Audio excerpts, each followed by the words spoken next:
چې د هغه سره 193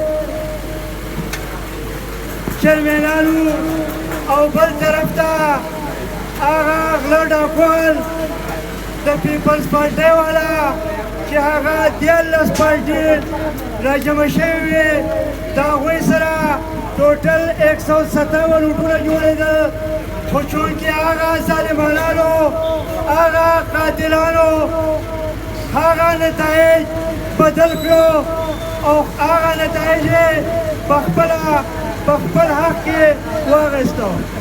دا غونډګردي ده که دا جمهوریت نو دا جمهوریت نه دی به سنټران اخلي خو الحمدلله زما یو چرمین یې نه اخیستی د زرداري سیاست د پیسو سیاست د غونډګردۍ سیاست دې د جماعت اسلامي حالت وي او الحمدلله جماعت اسلامي یو چرمین نه خرڅ شوی دی او نه به چا خرڅ شي. نن کراچۍ کې عوام وخوه چې 90 لاک خلکو ووټ چې دی هغه جماعت اسلامي د پي ټي په حق کې استعمال کړي. زه دا وایم چې موږ به اول الیکشن کمیشن ته ځو، الیکشن کمیشن ته موږ به های کورټ ته ځو، موږ به لار منې د دې احتجاج کوو. څوک چې موږ دا ځای ته نه رسولي نو ما الحمدلله موږ به دې کینو نه. 15 سال کې په پاکستان په یوه پارټۍ چې په سن حکومت وکړو هغه څه وکړو؟ چا څه کار کړلی؟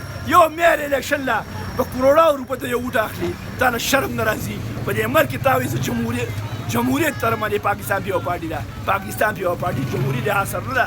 دا بالکل د زرداري د پیسو د ملک ریاض د پیسو هغې له پاسه زموږ داسې مجاهد باسي چې نن پورې به انشاءالله څوک چې د دې رزلټ موږ کلیر کړی نه وي هغه پرې به جماعت اسلامي نه کړي. الیکشن کمیشن ته موږ دا پیغام ورکوو چې 193 زموږ ووټونه دي او بل طرف ته 164 30 کسان یې زموږ چې دی هغه دوپټ کړي دي، دو د هرکنډیان شولي دوی پټ کړي دي.